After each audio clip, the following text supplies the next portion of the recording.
Welcome to my YouTube channel Madni Talimat. Please subscribe and press the bell icon for more videos. बिस्मिल्लाहिर्रहमानिर्रहीम। अस्सलामु अलैकुम वरहमतुल्लाह। मुअज़्ज़ज़ सामीन किराम, क़ब्र पर फ़ातिहा कैसे पढ़ें?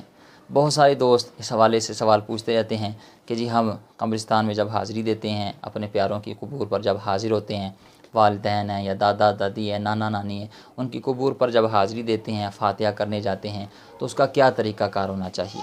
सही तरीक़ा क्या है? आज की इस मुख्तसर सी वीडियो में आपको बताने जा रहा हूँ। और साथ साथ कुछ गलतियाँ जो हम लोग करते हैं जब हम कब्र पर हाज़िरी देते हैं, दुआए मग़फ़िरत करते हैं, साले सवाब के लिए सूरह फ़ातिहा पढ़ने के लिए जाते हैं, तो जो गलतियाँ हम करते हैं वो गलतियाँ भी आपको बताऊँगा, क्योंकि हम तो अपनी तरफ से सवाब की नीयत से जाते हैं कि हमें सवाब हासिल होगा, हमारे जाने वालों को सवाब हासिल होगा, लेकिन इन गलतियों की वजह से सवाब के बजाय उल्टा हमें गुनाह मिलता है, हम गुनाहगार होते हैं। इसलिए ये गलतियाँ इनसे बाज़ रहें और जो सही तरीक़ा है कब्र पर हाज़िरी का, फ़ातिहा पढ़ने का, दुआए मग़फ़िरत करने का, वो जानिए और इस तरीके से कब्र पर हाज़िरी दें, तो इंशाअल्लाह अल्लाह की रहमत से उम्मीद है अल्लाह ताला हमें उसका और हमारे जाने वालों को उसका बेहतरीन अजर अता फ़रमाएगा। सबसे पहले ये जानिए कि जब हम कब्रिस्तान फ़ातिहा के लिए तशरीफ़ ले जाएं तो हमने क्या करना है। तो याद रखिए, जब भी आप कब्रिस्तान में दाखिल हों तो सबसे पहले आपने कब्रिस्तान वालों को सलाम कहना है।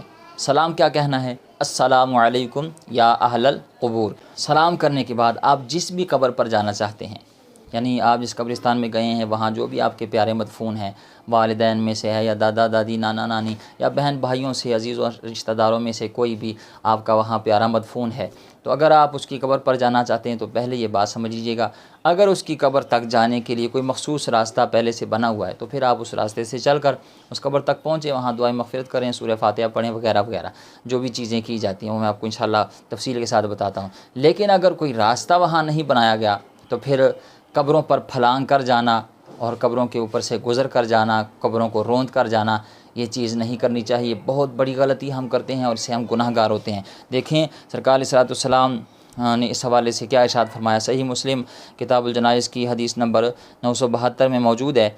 नबी करीम सल्लल्लाहु तआला अलैहि वसल्लम ने इरशाद फरमाया कि कब्र के ऊपर ना बैठो।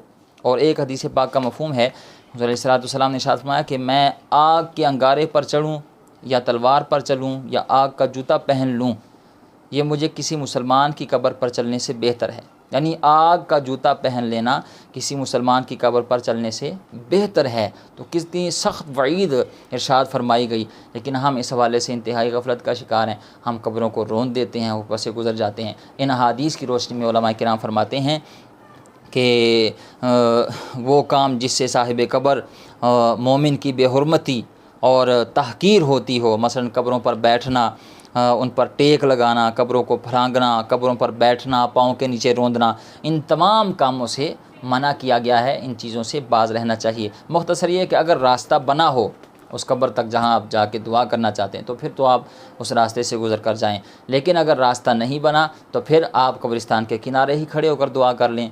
दुआ करने में आप वहीं से दुआ कर लेंगे, अल्लाह ताला कबूल फरमाने वाला है। ज़रूरी नहीं कि आप वहाँ पर हाज़िरी दें, क्योंकि अगर आप वहाँ पर जाएंगे बहुत सारी और ख़राबियाँ होंगी जिसकी वजह से आप हो सकता है गुनाहगार हों। और इसलिए इस तरह नहीं करना चाहिए। कब्रिस्तान के किनारे खड़े होकर ही अगर रास्ता नहीं बना हुआ तो फिर दुआए मग़फ़िरत करनी चाहिए। उसके बाद अगर रास्ता मौजूद है उस कब्र तक जाने का, आप जाना चाहते हैं, तो फिर उसका तरीक़ाकार ये है। याद रखें, आप जिस भी कब्र पर जा रहे हैं उस कब्र पर पाँव की जानिब से जाएं, यानी कब्र के सर की तरफ से ना जाएं, क्योंकि हदीस पाक का मफ़हूम है कि इस तरह करने से साहिब कब्र को तकलीफ़ पहुंचती है। तो पाँव की जानिब से जाना है और इस तरह खड़े होना है कि जब आप कब्र पर खड़े हों तो आपका जो रुख है, आपका मुंह जो है वो कब्र की जानिब हो और पुश्त जो है वो क़िबला की जानिब हो। और फिर खड़े होकर हमने सूरह फ़ातिहा पढ़नी है, सूरह इखलास, जो भी आपको सूरतें याद हैं, कुरान पाक की सूरतें याद हैं, आप सूरह मुल्क पढ़ना चाहते हैं, सूरह यासीन पढ़ना चाहते हैं या दीगर अज़कार वगैरह करना चाहते हैं, दुरूद शरीफ पढ़ना चाहते हैं, जो भी आपको ज़िक्र अज़कार या कुरान पाक की सूरतें आयात याद हैं वो पढ़ना चाहते हैं, वो पढ़ के वो फिर सब की सब आप दुआ करें और इसाले सवाब कर दें अपने जाने वालों के लिए। दुआ किस तरह करनी है? या अल्लाह, मैंने जो भी कलिमात तय्यबात पढ़े, कुरान अज़ीम की तिलावत की, दुरूद शरीफ पढ़ा, दीगर अज़कार किए, तो या अल्लाह मैं इन सब का सवाब प्यारे आका मदीने वाले मुस्तफ़ा सल्लल्लाहु अलैहि वसल्लम की बारगाह में पेश करता हूँ। या अल्लाह कबूल फरमा। हुज़ूर अलैहिस्सलाम के वसीले से तमाम अंबिया किराम اور آقا کریم صلی اللہ تعالی وسلم کے والدین کریمین، آپ کے ازواج مطہرات، آپ کے اولاد، صحابہ کرام، اہل بیت رسول اللہ اور دیگر اللہ تعالیٰ کے جو اولیاء ہیں اور مقربین ہیں اور نیک بزرگ جو ہستیاں ہیں، ان سب کی ارواح کو یا اللہ اس کا ثواب پیش کرتا ہوں، قبول فرما۔ اور ان سب کے وسیلے سے یا اللہ میرے جو عزیز و اقارب یہاں پر مدفون ہے یا جہاں جہاں مدفون ہے، میں ان سب کی ارواح کو اس کا ثواب پیش کرتا ہوں، یا اللہ قبول فرما۔ تو اس طرح آپ دعا کریں اور اصالہ ثواب کر دیں۔ اب کچھ لوگ جب قبرستان جاتے ہیں تو وہ وہاں جا کر میں نے دیکھا ہے وہ جی اگربتی جلاتے ہیں، تو یاد رکھیں اگربتی جلاتے ہیں، سلگاتے ہیں، اسی طرح موم بتی کچھ لوگ جلاتے ہیں، چراغ لے جاتے ہیں۔ تو اس حوالے سے یاد رکھیں قبر کے اوپر اگر موم بتی یا اگربتی یہ آپ جلائیں گے تو یہ جائز نہیں ہے، اس کے لیے قبر پر آگ نہیں جلانی چاہیے۔